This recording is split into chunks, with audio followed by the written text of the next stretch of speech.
حضرت اسحاق علیہ السلام حضرت ابراہیم علیہ السلام جب 100 برس کے ہوئے تو اللہ تعالیٰ نے ان کو بشارت سنائی کہ پہلی بیوی سائرہ سے ایک بیٹا ہوگا، اس کا نام اسحاق رکھنا۔ حضرت سارہ علیہ السلام کی عمر اس وقت 99 برس تھی۔ حضرت اسماعیل اس وقت 14 برس کے تھے۔ یہ نبی ابن نبی اسحاق بن ابراہیم حضرت ابراہیم علیہ السلام خلیل اللہ کے فرزند تھے۔ انہوں نے جواب دیا، ڈرو نہیں، ہم تمہیں ایک بڑے سیانے لڑکے کی بشارت دیتے ہیں۔ ابراہیم علیہ السلام نے کہا، کیا تم اس بڑھاپے میں مجھے اولاد کی بشارت دیتے ہو؟ ذرا سوچو تو صحیح کہ یہ کیسی بشارت تم مجھے دے رہے ہو؟ انہوں نے جواب دیا، ہم تمہیں برحق بشارت دے رہے ہیں، تم مایوس نہ ہو۔ سورہ الحجر۔ اور ہم نے اسے اسحاق اور یعقوب جیسی اولاد عنایت فرمائی اور اس کی نسل میں نبوت اور کتاب رکھ دی، اور اسے دنیا میں اس کا اجر عطا کیا اور آخرت میں وہ یقیناً صالحین میں سے ہوگا۔ سورہ العنکبوت۔ آپ علیہ السلام کی نبوت کی تصدیق یہود و نصارہ بھی کرتے ہیں۔ آپ علیہ السلام کے صاحبزادوں میں سب سے زیادہ شہرت یعقوب علیہ السلام نے پائی، جو نبوت سے بھی سرفراز ہوئے۔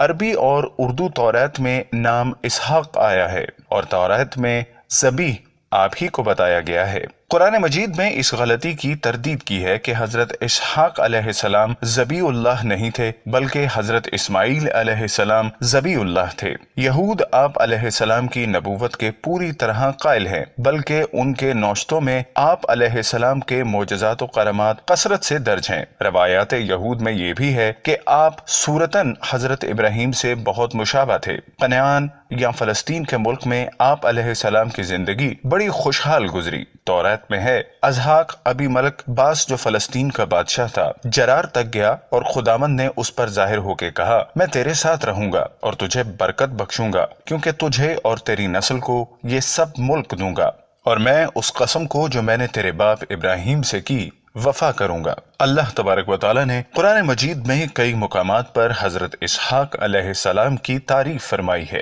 بس جب وہ ان لوگوں سے اور ان کے معبودان غیر اللہ سے جدا ہو گیا تو ہم نے اس کو اسحاق اور یعقوب جیسی اولاد دی، اور ہر ایک کو نبی بنایا اور ان کو اپنی رحمت سے نوازا اور ان کو سچی ناموری عطا کی۔ سورہ مریم۔ اور ہم نے اسے اسحاق عطا کیا اور یعقوب اس پر مزید، اور ہر ایک کو صالح بنایا، اور لوط کو ہم نے حکم اور علم بخشا اور اسے اس بستی سے بچا کر نکال دیا جو بدکاریاں کرتی تھی۔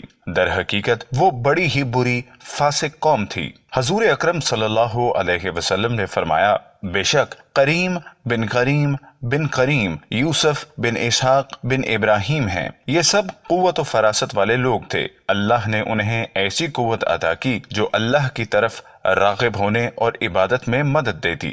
ہر انسان کو چاہیے کہ دین میں فہم و فراست، غور و فکر پیدا کرے تاکہ اللہ تعالیٰ عبادت کی توفیق، لذت و سکون عطا کرے۔ اصل آنکھ ہے، جس شخص کو اللہ نے دین کا فہم دیا گویا وہ بینا ہے، اور جس نے دین سے منہ موڑ لیا تا قیامت وہ اندھا اٹھایا جائے گا۔ حضرت ابراہیم علیہ السلام، حضرت اسحاق علیہ السلام اور حضرت یعقوب علیہ السلام کو اللہ نے چن لیا تھا۔ یہ وہ لوگ تھے جنہوں نے دوسروں کو اپنے اوپر ترجیح دی، اور ہم نے اسے اسحاق علیہ السلام کی بشارت دی، ایک نبی صالحین میں سے، اور اسے اور اسحاق کو برکت دی۔ اب ان دونوں کی ذریت میں سے کوئی محسن ہے اور کوئی اپنے نفس پر صریح ظلم کرنے والا ہے۔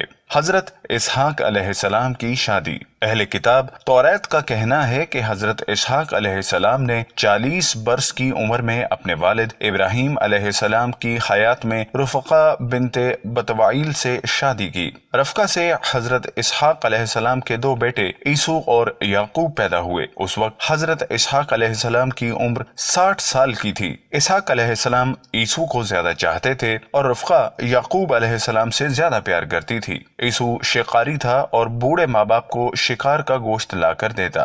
ایک مرتبہ حضرت اسحاق علیہ السلام نے چاہا کہ عیسو کو برکت دیں اور اسے کہا، جا کر شکار کر کے لاؤ اور عمدہ کھانا میرے سامنے پیش کرو۔ رفقہ نے یہ سنا تو دل سے چاہا کہ یہ برکت یعقوب علیہ السلام کو ملے، اور حضرت یعقوب سے کہا، جلدی سے کھانا تیار کر کے باپ کے سامنے لے جاؤ۔